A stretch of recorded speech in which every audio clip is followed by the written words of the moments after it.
Olá a todos, tudo bem com vocês? Sejam bem-vindos ao canal GGTD, né? Sejam bem-vindos à aula 4 sobre ATP e ATP Draw. O objetivo da aula de hoje é explicar sobre circuitos resistivos, indutivos e capacitivos, né? Então, um dos fundamentos básicos do engenheiro eletricista, né?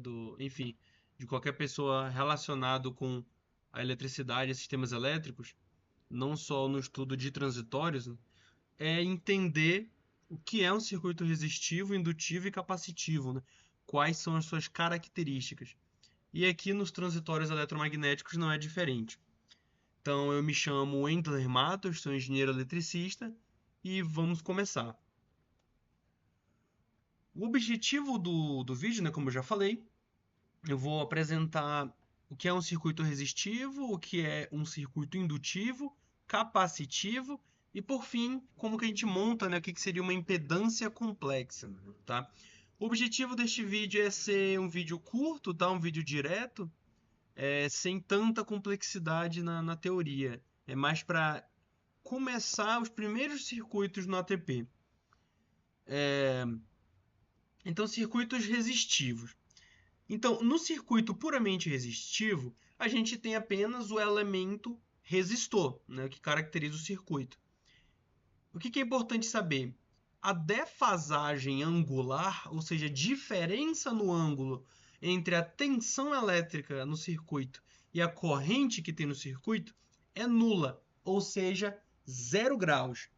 A gente pode dizer então que a tensão e a corrente no circuito resistivo, elas estão em fase. A equação que governa o circuito é a lei de Ohm, né? na seguinte forma: tensão, resistência vezes corrente. Corrente, tensão sobre resistência. E o circuito fica assim no ATP, tá? Então a gente tem uma fonte de tensão, aqui tem um probe de tensão, um probe de corrente e o resistor. Então aqui a gente tem, é só um teste, tá, pessoal? Podia ser qualquer outro valor. Então eu coloquei 13.800 volts, 60 Hz, é uma fonte monofásica, um resistor de 1 ohm.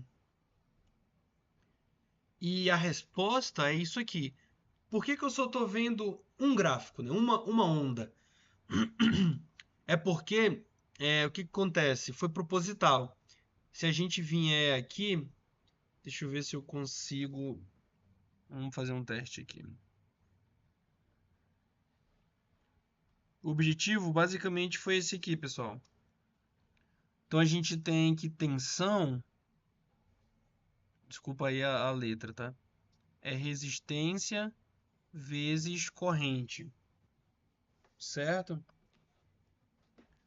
Então a corrente vai ser tensão. A tensão que eu escolhi foi 13.800. Só que isso eu escolhi fase, né? RMS. No ATP, a gente tem que dividir isso por raiz de 3 para obter o fase terra e multiplicar por raiz de 2 de pico. Então, dividido. A resistência eu escolhi 1 ohm. Então, se a gente fizer esse cálculo, 13.800 dividido por raiz de 3 vezes raiz de 2, deixa eu só ajeitar. Bom, para ajeitar isso aqui, tem que ser aqui número. Tá. Então, 11.267. Ou seja, a corrente vai ser 11.267 amperes. Só que como é um ohm, né, pessoal? Então a tensão vai ser igual à corrente. Então se a gente vai ver no ATP, aí ficou uma em cima da outra aqui, tá? Tá, nos circuitos puramente indutivos, a gente tem apenas o indutor. No indutor, a corrente se encontra atrasada da tensão com uma defasagem angular de 90 graus. Então a corrente é atrasada da tensão, tá? A equação que governa vai ser a lei de Ohm na seguinte forma, se você pensar no módulo. A gente vai ter tensão, né, de novo, igual a uma impedância, que nesse caso aqui é só um indutor, né? Então, uma reatância indutiva vezes a corrente. E a corrente é igual a tensão dividido pela reatância indutiva. Então, esse aqui é o elemento indutor, tá? Lembrando da equação que relaciona a reatância indutiva com a indutância. Pensando em módulo, né? A reatância indutiva ela é igual a ômega-L, sendo que esse ômega ele é o 2πf, tá? Então, o ômega, a frequência angular em radiano por segundo, ela é 2π vezes f, que é a frequência em hertz, né? Então, aqui a gente tem também, a gente pode reescrever que a indutância, que é dada em Henry, é o ômega dividido pela reatância indutiva, tá? Então, no exemplo aqui, a gente usou 2,65 mili-Henry. Milli é 10 a menos 3, né? Dividir por 1000. Então, 2,65. A fonte é a mesma ali do exemplo do resistor. E esse é o resultado. Então, perceba o seguinte. Nós temos aqui a tensão em azul, a corrente em vermelho. E a corrente está atrasada da tensão. A tensão ela chega primeiro, depois tem a corrente. Por que que ficou a mesma amplitude, né? Ali no resistor é porque a gente usou 1 ohm, mas aqui a gente usou 2,65 mili-Henry. Por que que a amplitude ficou igual? Porque também foi proposital? É só pelo seguinte, pessoal. Ó, o vídeo vai ficar um pouco mais longo devido a essa escrita aqui que eu faço, mas tudo bem. Qual que foi a minha intenção? A gente tem o seguinte, a corrente ela é igual a tensão dividido pela reatância indutiva. Em termos de módulo, a reatância indutiva é igual a ômega L. Para a gente achar a indutância, que é o que a gente entra ali no ATP, é a reatância XL dividido por ômega. A questão aqui é basicamente bem simples. Tanto a resistência quanto a reatância indutiva e a reatância capacitiva, todos eles têm a unidade de ohm, né? É a mesma unidade, é a impedância, né? Tipo assim, vamos dizer assim, a impedância do resistor é a resistência, a impedância do indutor seria a reatância indutiva, e a impedância do capacitor é a reatância capacitiva. Todos eles são ohms. Então, no exemplo, eu escolhi, como o resistor já foi 1 ohm, eu escolhi um XL de 1 ohm. Então, a reatância indutiva é 1 ohm. E quando eu faço tensão sobre a reatância, vai ser 1, vai dar o mesmo valor do exemplo anterior, né? A mesma amplitude da tensão. Agora, descrevendo isso daqui, para a gente calcular o indutor, esse XL, que é 1, é ohms, dividido por ômega. Então, se a gente vier aqui e fizermos... Quem que é ômega? É 2πf, né? Então, 2 vezes π vezes f. Aí eu vou inverter isso. E no caso, seria 1, né? Então, não vai mudar o valor aqui. Se eu inverter isso, né? 1 sobre isso, vai dar esse valor aqui em mili-Henry, tá? No caso, o valor é em Henry, né? Então, em Henry é 2,6525 vezes 10 a menos 3, que é a mesma coisa que mili-Henry. Então, 2,6525 é o valor que está aqui, 6525, tá bom?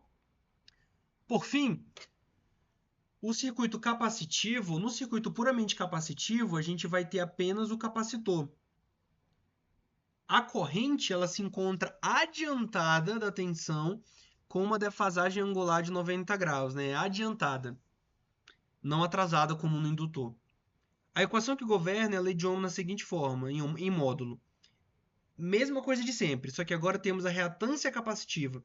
Então, a corrente vai ser a tensão dividida pela reatância capacitiva e temos aqui o elemento capacitor. A relação entre a reatância capacitiva com a capacitância é dada por essa equação, né? Reatância capacitiva em ohms, como eu falei, sempre ohms, é 1 sobre ômega C, sendo que C é capacitância e ômega a gente já falou. Ou seja, a capacitância em farad, né, a unidade de capacitância é 1 sobre ômega xc, né, se a gente fizer o contrário. E o gráfico, aqui os mesmos dados da fonte, né?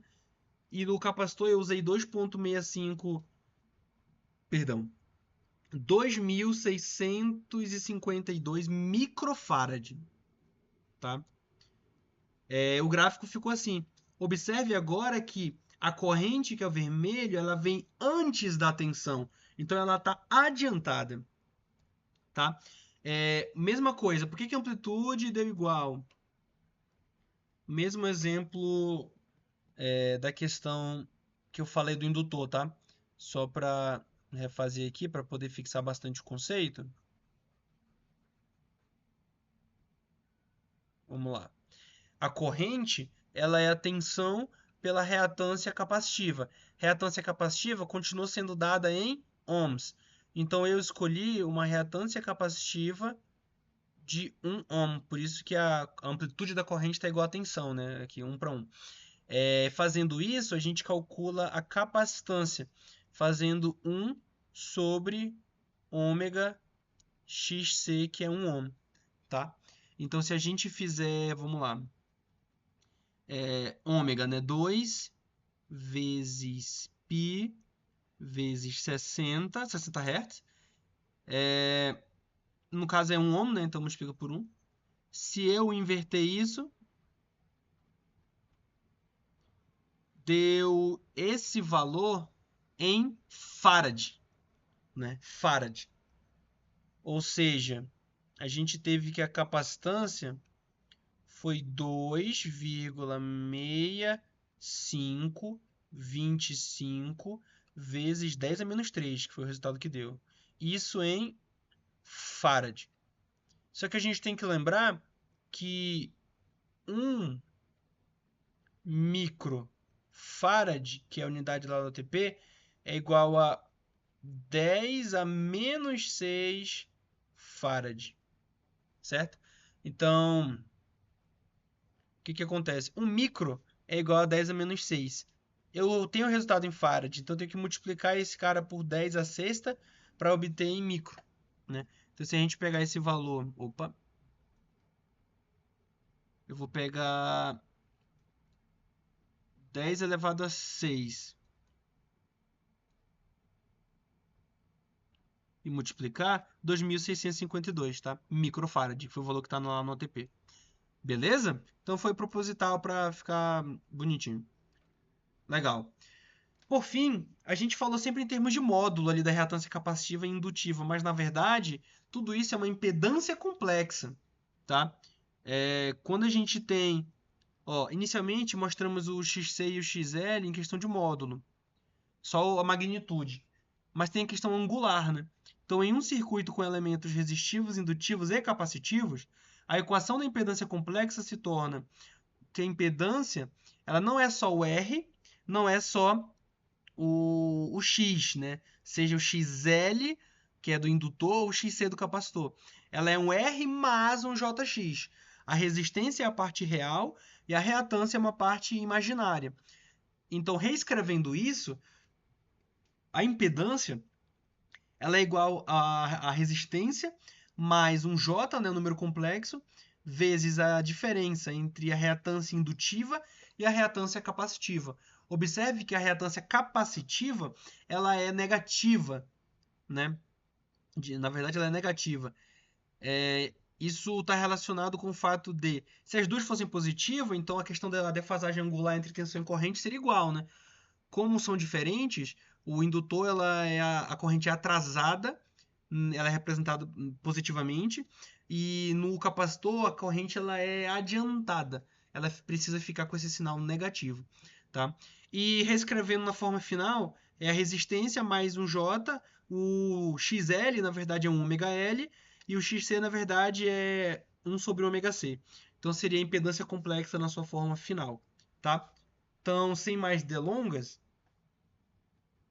vamos para o ATP, certo? Vamos lá. Então, a gente pode começar inserindo uma fonte. Então, source AC Source, uma fonte alternada. Vou dar 2 cliques. Vamos colocar 13.800 volt, 60 Hz, uma fonte monofásica e a tensão em fase RMS, tá? Aí a gente vai colocar aqui no probe de corrente, vamos colocar um medidor de corrente, vou dar 2 cliques aqui, tá, não precisa mexer nada. Um probe de tensão, vou adicionar ele aqui. Dá 2 cliques aqui, né? Estou fazendo uma medição, tudo certo. E o resistor. A gente vai clicar com o botão direito aqui nesse nó para aterrar. Vamos colocar 1 ohm no resistor, 1 ohm. Dá um zoom aqui. E vamos clicar com o botão direito nesse nó. Opa, bem aqui. É aqui mesmo. Embora está selecionada a fonte, mas a gente clica no nó aqui com o botão direito, tá? Eu vou colocar aqui, como esse é um circuito resistivo, eu vou chamar de res, tá? De resistivo. Observe que o nó vai ficar vermelho, é só para a gente, quando for ver a plotagem, saber identificar. Aí tem um macete aqui, ó. Eu vou segurar o mouse aqui com o botão esquerdo, vou selecionar essa região, vou apertar com o botão direito e vou vir aqui em Duplicate, né? Ou seja, eu vou duplicar esse circuito, tá? Aí eu vou clicar no resistor, vou apagar, botão direito, ramos lineares, indutor. Vamos colocar um indutor, clicar com o botão direito aqui para aterrar. E vamos colocar, qual que é o valor aqui do indutor? 2.652582. 2.652582. Perfeito. Botão direito aqui no nó, vamos chamar de, como é o indutor, vamos chamar de indutor, ind, tá bom? De novo, seleciona, duplicate, joga para baixo, botão direito aqui no nó, esse vai ser o capacitivo, então vamos chamar de cap, tá? E agora vamos apagar o indutor, ramos lineares, capacitor, aterra o nó. E o valor aqui, né, como a gente já sabe, basicamente ele é esse valor, só que é vezes 1000, né? Então é 2652.582 microfarad. Ó, 2652.582. Tá. Ponto, tá certinho? Tá. Legal. O que tá faltando? Tá. Vamos configurar aqui para rodar. Vamos colocar um passo de 1 a menos 5. Vamos deixar até 0.1. Vamos colocar aqui 60 Hz. Tá bom, pessoal? Acho que para começar é isso mesmo. Vamos ver. Vamos rodar. Pediu para salvar. Vamos salvar aqui. Save. Eu vou chamar de exemplo 3. Vamos rodar. Já rodou. Vamos ir no plot XY. Vamos lá. A tensão ela é a mesma, tá? Então, se a gente clicar na tensão do res, que é do resistor, do ind, que é do indutor, e do cap, que é do capacitor, é igual, tá? A mesma tensão. Então, para comparar com a tensão, eu vou deixar só uma. Vou deixar só esse daqui. Vamos lá agora. A corrente no circuito resistivo é esse aqui, ó. Res, do resistivo, até o nó 1. Nó 1 é porque é esse outro nó aqui, ó. Ó, é o nó 1, tá? Então, vamos lá. Corrente. Observe que ficou sobreposto, tá? Ficou sobreposto porque a amplitude é a mesma, mas as duas formas de onda estão aqui. E ela não há defasagem, né? Ó, se a gente colocar o probe aqui, a medição, tem duas curvas, ó, uma vermelha e uma azul, mas está aparecendo só a vermelha que está uma acima da outra. O valor é igual porque é 1 ohm. Só um teste bem rápido, se você colocar 10 ohms e rodar de novo aqui o refresh, ó, tava uma em cima da outra mesmo, mas existem duas curvas. Como a gente aumentou a resistência, a corrente diminuiu, tá? Então eu vou voltar para 1 ohm e vamos dar o refresh. Ó, tudo certo. Esse refresh aqui é para atualizar, tá, pessoal? Porque quando você roda, vou fechar aqui, quando você roda uma vez, tá? Aí você plotou. Se você mudou alguma coisa e rodou de novo, esse plot aqui que está aberto, ele não está atualizado. Ou você fecha e clica lá para abrir de novo, ou você aperta aqui em refresh, né? Ele atualiza, tá bom? Então, o resistivo não tem mistério. O indutivo, vamos deixar aqui a tensão. De novo, né? A tensão aqui é tudo igual, tá? Vou pegar essa tensão indutiva, mas é igual. E a corrente indutiva. Ó, observem que existe uma defasagem, né? A amplitude ela é igual, é aquilo lá que a gente já viu, então aqui é aquele 13.800, né? Dividido por raiz de 3 vezes raiz de 2. Então a amplitude aqui é 11.268, aqui é 11.268 também, né? É igual. Só que existe defasagem angular. Como que eu sei quantos graus aqui? A gente precisa fazer uma continha rápida. A gente pode colocar... Essa medição aqui, ela vem aqui, ó. Tem dois retângulos aqui embaixo. No caso, um retângulo com uma linha no meio, né? Então, clicou, a gente pode colocar bem no pico da tensão. Clica nesse tracinho aqui do lado, aqui embaixo, ó, e vamos colocar no outro pico, no caso aqui de corrente. Observa que a diferença de tempo é 0.00417 segundos. O que isso me diz? Agora a gente tem que lembrar de uma coisa, tá? Como que a gente calcularia o ângulo para saber se... Como o circuito é puramente indutivo, o ângulo teria que ser 90 graus, né? A corrente atrasada de 90 graus. Para a gente verificar isso é simples, tá? A gente sabe que uma onda de 60 Hz, a gente tem aqui, ela tem um período, né, que é a diferença de tempo desde o zero até aqui. E esse tempo, para você encontrar esse tempo, é só dividir a frequência, né? 1 sobre 60 Hz me dá o tempo. E esse tempo, simplificando, ele é 0,0166, vou aproximar aqui 7, né? Ou seja, ele é 1, 2, 3, 16,6, colocar mais um meio aqui, né? 67 segundos, basicamente. Mas para ficar exato, né, vamos lá. A gente tem que 1 sobre 60, que é aquele valor ali, isso é uma unidade de tempo, em segundos. Isso vai estar para 360 graus, que é uma volta. Eu completei uma volta inteira, 360 graus. Ou seja, se eu medir algum outro tempo, um x, perdão,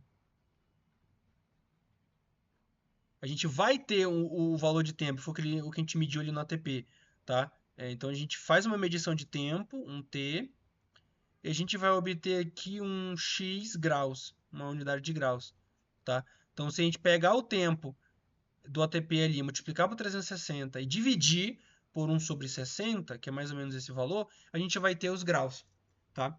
Ou seja, quanto que a gente mediu no ATP? Vamos voltar aqui, 0.00417. Então vamos lá, 0.00417, eu tenho que multiplicar por 360 graus e dividir por 1 sobre 60. Então, se eu pegar 60 e inverter, é 1 sobre isso. E eu fizer essa divisão, deu 90 graus, tá? Aqui pode ter dado um pouquinho maior, mas não tem como, né? A questão aqui é porque você teria que dar um zoom maior aqui, tá?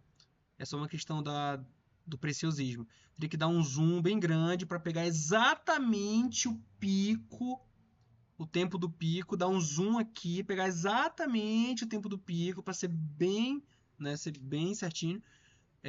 Como eu fiz um pouco mais sem preciosismo, mas é 90 graus, tá?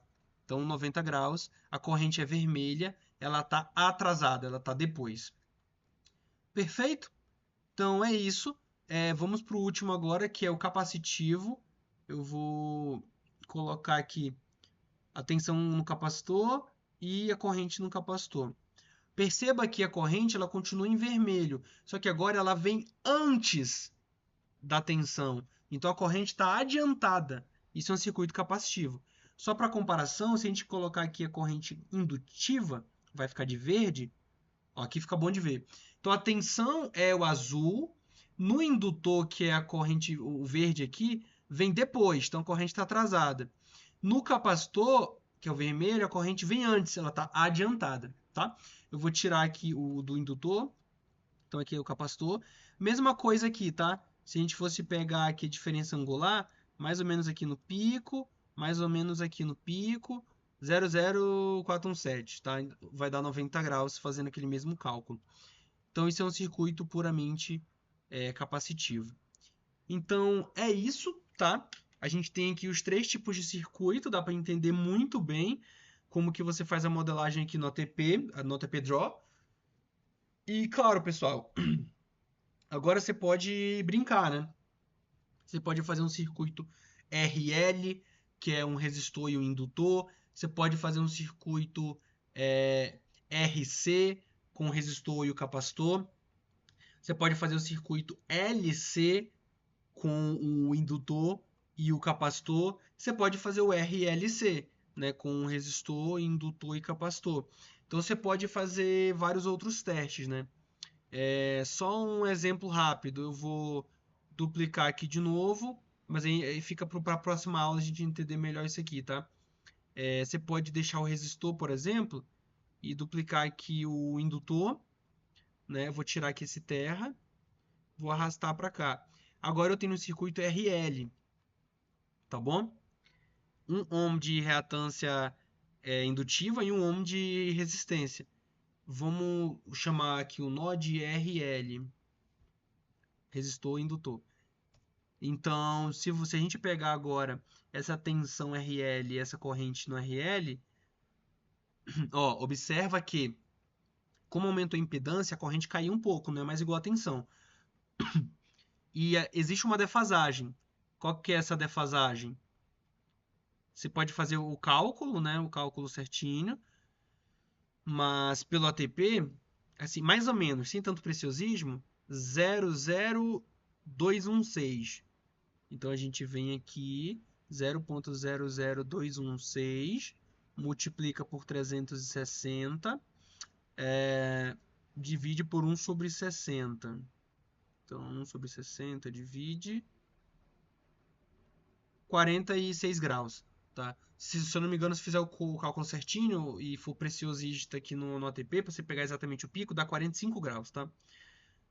Que eu peguei aqui por alto, né? Mas o mais adequado é você tira essa daqui, ó, dá o zoom, mede exatamente o tempo aqui, né? 0,0334, enfim.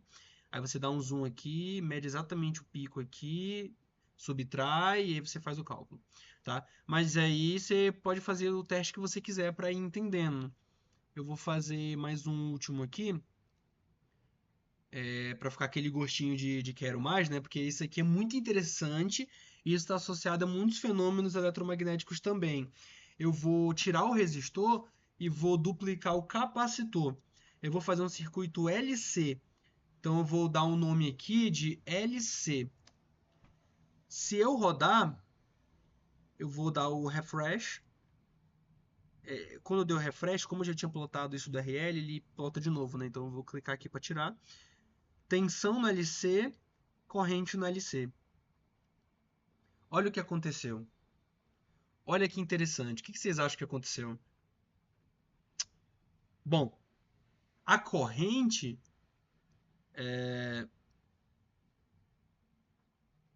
ela foi para o infinito, basicamente. A tensão ela não zerou, tá? Porque se eu tirar a corrente e deixar a tensão ela ainda existe. Mas como a corrente ela foi por um valor extremamente alto, que está quase 900 milhões aqui, mega, é isso mesmo? 800 e no caso 8,47 se eu... quase 900 milhões de amperes. Por que essa corrente ficou absurda? Não faz sentido. Não faz sentido. Ou faz? É isso que a gente avalia nos estudos de transitórios eletromagnéticos. Você tem que ter sentimento da coisa para conseguir entender o que está acontecendo, né? Mas isso daqui fica para uma outra aula, a explicação exata. Só que, em resumo, lembra que a impedância complexa que eu falei no final da aula, ela é uma resistência, perdão, mais um J, o que? Ômega L menos ômega C. Lembrem que a gente colocou o ômega L e o ômega C como um ohm. Então, essa diferença aqui dá zero. Como no circuito não defini um resistor, ele é praticamente zero. Então, é como se a minha impedância fosse zero. Então, a minha corrente, tensão dividido por uma impedância que é zero, né? Óbvio que essa divisão não existe, mas por um número muito pequeno, sei lá, 0,00001, essa corrente vai ser muito alta, tá? Então, é por isso. Então, tá certo. Aqui a gente não definiu uma resistência, mas provavelmente existe alguma consideração interna aqui do ATP, né? Alguma resistência aqui muito, muito, muito pequenininha. Então, isso é muito legal, né? Essa é a questão. Então, para ficar mais legal ainda, se a gente pega esse resistor aqui, a gente já sabe essa resposta aqui, né? A tensão era igual à corrente, 11.200 e pouco. Se eu tirar esse aterramento e conectar aqui, lembra que, ó, a limitação fica na resistência. Agora essa resistência não é zero. E esse cancelamento aqui ainda existe, do indutor com o capacitor. Então, meio que isso daqui é ignorado. Se eu chamar aqui, por exemplo, de RLC, vou dar o refresh, tensão na RLC, corrente na RLC. Ó, ficou um em cima do outro, como se só houvesse o resistor. Ficou igual a resposta desse aqui, porque o indutor e o capacitor estão se cancelando, tá? Então é isso. Já me estendi muito. A ideia do vídeo era essa, era mostrar o que é um circuito resistivo, indutivo, capacitivo, como é a questão da defasagem entre tensão e corrente, como que você calcula quantos graus está essa defasagem, né? E essas combinações aqui, tudo saem, né, pelo cálculo, né? Você pode trabalhar aqui com número complexo e calculando módulo, ângulo e bate tudo certinho, tá? E aqui a gente fez até um exemplo aqui de RLC. Bom, pessoal, então é isso, tá? Eu espero que vocês tenham gostado. Se ficou alguma dúvida, né? Enfim, se tem alguma correção em relação a esse vídeo, vocês podem falar aí nos comentários, né? Escrever. Espero que tenham gostado. Se inscrevam no canal, compartilhem se possível. E um abraço, até a próxima.